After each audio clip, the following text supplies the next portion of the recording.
So today is a half day in Newton County, and the students will be making up assignments, and I will be walking around and assisting different students making up different assignments. So it will not look like a uniform lesson. It will be more than one thing going on today, but that is what you will see.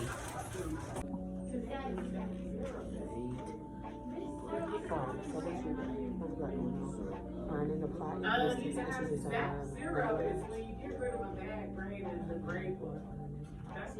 so what is it that you need help with? Or you got it? So can you tell me how you find the distance between 12 and 4?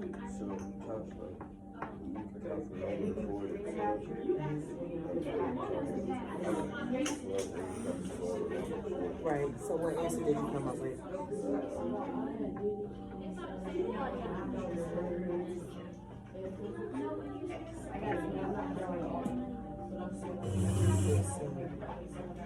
Okay.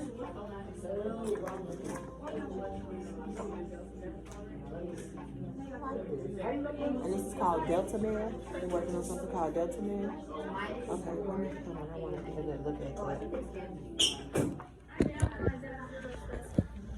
So some of the students are working on different assignments. Some of them are working on Delta Math, and we have other students that are working on something called quizzes.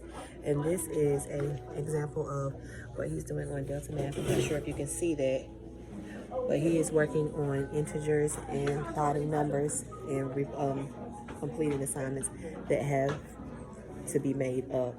And this student over here is working on something similar, just on a different platform. He's working on rational numbers as well, and he's working in quizzes.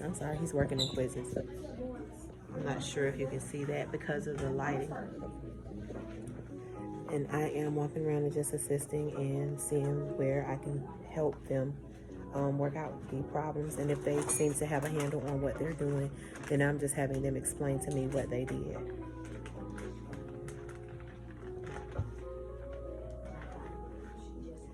Which equation is represented by this model.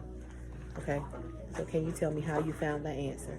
There's 4 positives and there's 3 negatives, so it will be this one right here, and the answer is positive 1. Right. Okay.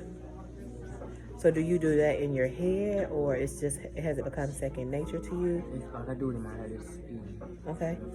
Okay, this one is a little bit more complex. If a black circle represents the number +1 and a white circle represents the number -1, which diagram represents the number -2? And there are different ones for you to choose from. Okay, so you seem a little bit hesitant. Why are you hesitant with this one? Because I'm forgetting every time I look at these which one means positive and which one means negative. Okay, so the white circles represent the number -1. Okay, and then the black circles are the +1.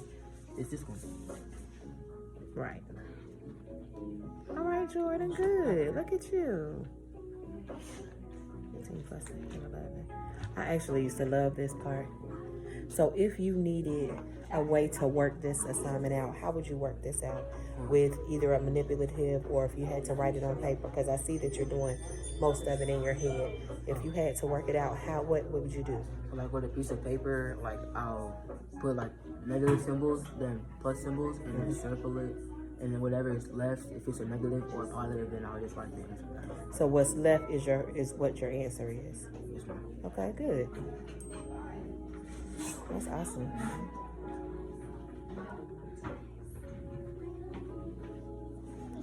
I'm gonna go check on somebody else and see if anybody else needs help. But it seems that most of them have a pretty good handle on how to plot these numbers. Okay, so this student is doing something completely different. She is multiplying fractions. Alicia, do you need help with this? A little bit. Okay, what can I do?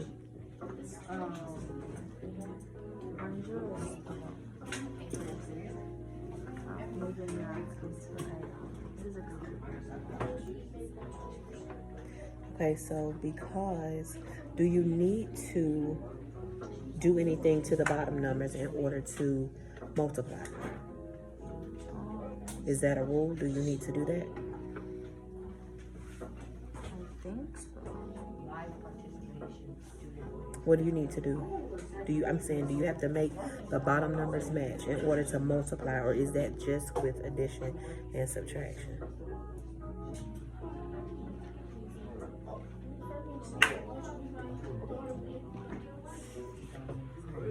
Tell me what you think.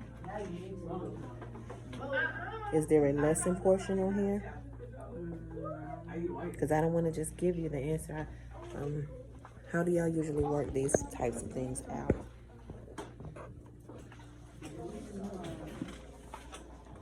So we're going to do what we call phone a friend, okay? So this is a resource for you. You can use peer help if you get stuck sometimes and you just can't remember the rules. Because the best way to work out fractions is always going to be remember rules. So Brandon, when you have a fraction that is improper or mixed numbers and you need to multiply them, do you have to do anything to the bottom number to multiply the fraction? What do you need to do? Do you have to make sure they're the same, or can you just go ahead and multiply? You have to make sure that they're the same. And how do you do that? Multiply it by what? The same thing you do to the top. The same thing you do to the top number. Okay, so what about the whole number? Do we need to do anything to the whole number, or can we go ahead and multiply the whole numbers?